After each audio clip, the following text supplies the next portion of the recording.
ভেনেজুয়েলার president Nicolas Maduro ও তাঁর স্ত্রী সিলিয়া ফ্লোরেসকে যুক্তরাষ্ট্র সেনাবাহিনী অপহরণ করেছে। শনিবার ভোরের দিকে যুক্তরাষ্ট্র দেশটিতে এই সামরিক অভিযান চালায়। বিশেষ বাহিনী ডেল্টা ফোর্স পাঠিয়ে মাদুরো দম্পতিকে আটক করা হয় বলে মার্কিন প্রেসিডেন্ট ডোনাল্ড ট্রাম্প সংবাদ সম্মেলনে ঘোষণা দিয়েছেন। মার্কিন প্রশাসনের দাবি, অভিযানে মাদুরো ও তার স্ত্রীকে আটক করা হয়েছে। নিউ ইয়র্কে তাদের বিরুদ্ধে মাদক ও নার্কো সন্ত্রাসবাদের মতো গুরুতর অভিযোগে মামলা দায়ের করা হয়েছে বলে জানিয়েছে ওয়াশিংটন। ট্রাম্প বলেন, অপারেশনের পর যুক্তরাষ্ট্র এখন ভেনেজুয়েলার দায়িত্ব নেওয়ার জন্য প্রস্তুত। তারা দেশটিকে নিরাপদ করে এটি রাজনৈতিক রূপান্তরের চেষ্টা করবে। তবে ভেনেজুয়েলার ভাইস প্রেসিডেন্ট ডেলসি রদ্রিগেজ টেলিভিশনে সরাসরি ভাষণে বলেন, মাদুরোই দেশের একমাত্র এবং বৈধ প্রেসিডেন্ট। তিনি যুক্তরাষ্ট্রের এই অভিযানকে আগ্রাসন, অনুপ্রবেশ ও অবৈধ অপহরণ দাবি করে কড়া ভাষায় নিন্দা জানান। রদ্রিগেজ বলেন, দেশের স্বাধীনতা রক্ষা এবং সক্রিয়তা বজায় রাখার জন্য সরকার ও জনগণ প্রতিরোধ করতে প্রস্তুত। তিনি আরও বলেন, আমরা কখনো কোনো সাম্রাজ্য বা পরাশক্তির নামে নিজের স্বাধীনতা হারাতে দেব না।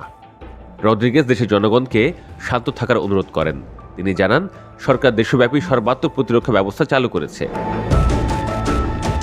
বিশ্বব্যাপী এই ঘটনার উপর অনেক মতভেদ দেখা গেছে।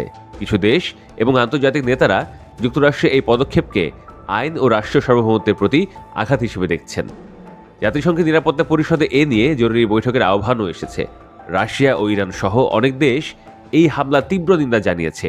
নিন্দাকারীরা এটিকে ভেনেজুয়েলার স্বাধিকার সার্বভৌমত্বে হস্তক্ষেপ ও মার্কিন সাম্রাজ্যবাদী পদক্ষেপ বলে উল্লেখ করছে। অন্যদিকে কিছু অঞ্চলের রাজনৈতিক নেতারা মাদুরোর পতনকে ভেনেজুয়েলার জন্য নতুন দশকের সূচনা হিসেবে দেখেছেন। ভেনেজুয়েলার বিরোধী নেত্রী মারিয়া করিনা মাচাদো বলেন, এটি একটি স্বাধীনতা সংকেত। তিনি একটি অস্থায়ী সরকার গঠনের জন্য প্রস্তুত থাকার কথাও জানান।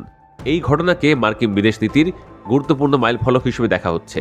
ট্রাম্প প্রশাসন দীর্ঘদিন ধরে ভেনেজুয়েলার উপর চাপ জোরদার করে আসছিল, নীতিগতভাবে মাদুরোর সরকারের বিরুদ্ধে অবস্থান নিয়েছিল। বিশ্লেষকরা বলছেন, এই অভিযানের ফলে ভেনেজুয়েলা তেলের মতো মূল্যবান প্রাকৃতিক সম্পদের নিয়ন্ত্রণ নিতে চান ট্রাম্প। ভেনেজুয়েলায় জরুরি অবস্থা জারি করা হয়েছে। রাজধানী কারাকাস সহ দেশটির বিভিন্ন স্থানে সরকারি মিলিশিয়া ও সাধারণ জনগণের মধ্যে উত্তেজনা বাড়ছে।